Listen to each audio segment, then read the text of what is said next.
కామారెడ్డి పట్టణంలో జూబ్లీహిల్స్ ఉప ఎన్నికల్లో కాంగ్రెస్ అభ్యర్థి నవీన్ కుమార్ యాదవ్ భారీ మెజార్టీతో గెలవడంతో పట్టణ యూత్ కాంగ్రెస్ ఆధ్వర్యంలో బాణాసంచి పేల్చి మిఠాయిలు పంచుకుని సంబరాలు జరుపుకున్నారు. ఈ సందర్భంగా కాంగ్రెస్ నాయకులు మాట్లాడుతూ ముఖ్యమంత్రి యనుమల రేవంత్ రెడ్డి చేస్తున్న అభివృద్ధి కార్యక్రమాలకు ఆకర్షితులై కాంగ్రెస్ పార్టీకి ఓటు వేయడం జరిగిందని తెలిపారు. ఈ కార్యక్రమంలో గూడెం శ్రీనివాస్ రెడ్డి, బ్లాక్ కాంగ్రెస్ అధ్యక్షుడు గోనె శ్రీనివాస్, నియోజకవర్గ యూత్ కాంగ్రెస్ అధ్యక్షులు గుడుగులస్ శ్రీనివాస్, పంపరి లక్ష్మణ్, మాజీ కౌన్సిలర్స్ కాళ్ల గణేష్, అంజాద్ లడ్డు, రాజా గౌడ్, గోసంగి సత్యం, అతిక్, జమీల్ ఖదీర్, కిరణ్ సిద్దిక్, బాలరాజు, రాజారెడ్డి, ప్రదీప్, లక్క పత్తిని, గంగాధర్ కార్యకర్తలు పాల్గొన్నారు.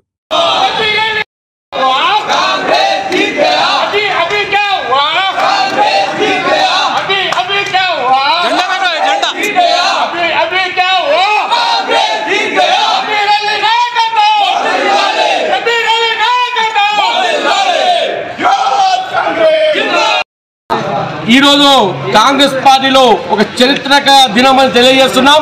ఎందుకంటే కాంగ్రెస్ కార్యకర్తలకు పెద్ద మొత్తంలో సంబరాల్లో ముంచి తేలాడుతున్నారు.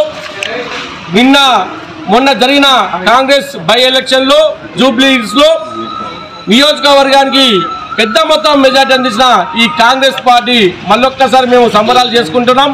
ఎందుకంటే పీజేఆర్ హైదరాబాద్లో చనిపోయిన తర్వాత బహుశా ఒక 20 సంవత్సరాల తర్వాత మళ్ళా అంత పెద్ద ఘనత, పెద్ద మెజార్టీ తీసుకొచ్చినందుకు ఈరోజు హైదరాబాద్ కాంగ్రెస్ పబ్లిక్ మేము మరొక్కసారి కాంగ్రెస్ పార్టీ ధన్యవాదాలు తెలియజేస్తున్నాం. అలాగే కాంగ్రెస్ అంటే మళ్ళొక చరిత్రకెక్కింది. ఈ 6 పథకాలు ప్రజల్లో అమలవుతున్నాయని మళ్ళొక్కసారి నిదర్శనంగా చెప్తున్నాం. ఎందుకంటే రానున్న కాలంలో స్థానిక ఎలక్షన్లు ఉన్నాయి. దాన్ని కూడా పెద్ద మొత్తంలో ఎలక్షన్ గెలుపొందుతామని మనం గర్వంగా చెప్తున్నాం. దానిలో భాగంగా మా ప్రియతమ నేత కామారెడ్డి ముద్దు బిడ్డ షబ్బీర్ అలీ గారి ఆధ్వర్యంలో ఒక టైగర్ మెయిన్ ఒక జూబ్లీహిల్స్ ఎలక్షన్లో మెయిన్ పాత్ర వహించిన మైనార్టీలకు మా షబ్బీర్ అలీ గారికి కూడా మళ్ళొక్కసారి ధన్యవాదాలు తెలియజేస్తున్నాం. ఎందుకంటే కాంగ్రెస్ పార్టీ ప్రజల్లో ఉన్నదని మళ్ళొక్కసారి షబ్బీర్ అలీ గారు ఇది తెలియజేస్తున్నాం.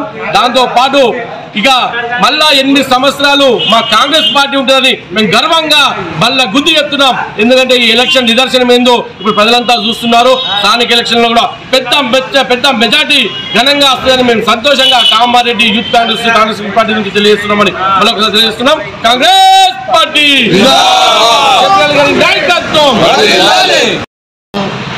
జూబ్లీహిల్స్ ఉప ఎన్నికల్లో నవీన్ యాదవ్ గారు భారీ మెజార్టీతో గెలవడం జరిగింది. ఆ గెలుపు ఈరోజు కామారెడ్డి పట్టణంలో డీసీసీ కార్యాలయం ముందు సంబరాలు నిర్వహించుకున్నాం. రేవంత్ రెడ్డి గారి నాయకత్వంలో ఈరోజు ముఖ్యమంత్రి సన్నబియ్యం కానివ్వండి, రేషన్ కార్డులు, అదేవిధంగా బస్సు ఫ్రీ, ఉచిత కరెంటు 200 యూనిట్లు ఫ్రీ ఇచ్చాం. అంతేకాకుండా కొన్ని సంవత్సరాల నుంచి కూడా రేషన్ కార్డులు ఇవ్వలే. పోయిన సంవత్సరం నుంచి కొన్ని లక్షల రేషన్ కార్డులు ఇవ్వడం జరిగింది. కొన్ని కోట్ల మంది కూడా సన్నబియ్యాన్ని తీసుకుంటున్నారు. ఆ పథకాలను చేయగానే ఈరోజు మా కాంగ్రెస్ పార్టీ విజయం సాధించింది. మా ప్రియతమ నేత షబ్బీర్ అలీ గారు కూడా కొన్ని నియోజకవర్గాల్లో తిరుగుతూ ఎస్సీ, ఎస్టీ, బీసీ, మైనార్టీ సంక్షేమాల గురించి చెప్పుకుంటూ జూబ్లీహిల్స్ నియోజకవర్గ నవీన్ యాదవ్ గెలుపు షబ్బీర్ అలీ గారు కూడా చాలా కృషి చేశారు. షబ్బీర్ అలీ గారు కూడా ధన్యవాదాలు తెలియజేసుకుంటూ ముందుగా ముఖ్యంగా జూబ్లీహిల్స్ ప్రజలకు ధన్యవాదాలు తెలియజేస్తూ కృతజ్ఞతలు తెలియజేస్తూ ఈరోజు హైదరాబాద్ మహానగరంలో జూబ్లీహిల్స్ నడిగడ్డ పైన కాంగ్రెస్ పార్టీ జెండా, నవయువ నాయకుడు నవీన్ యాదవ్ గారు అశేషమైనటువంటి మెజారిటీతో విజయం సాధించిన వాటి నేపథ్యంలో ఈరోజు కామారెడ్డి కాంగ్రెస్ పార్టీ ఆధ్వర్యంలో మా ప్రియతమ నేత కామారెడ్డి ప్రజల గుండె చప్పుడు, బడుగు బలైన వర్గాల ఆశా జ్యోతి కాంగ్రెస్ పార్టీ కాంగ్రెస్ పార్టీని 10 సంవత్సరాలు ప్రతిపక్షంలో ఉన్నప్పుడు 10 సంవత్సరాలు కాపాడినటువంటి నేత మొహమ్మద్ షబ్బీర్ అలీ గారు ఆదేశాల అనుసారం ఈరోజు అంబరాన్ వంటి సంబరాలు ఈరోజు మేము చేసుకోవడం జరిగింది. ఒకసారి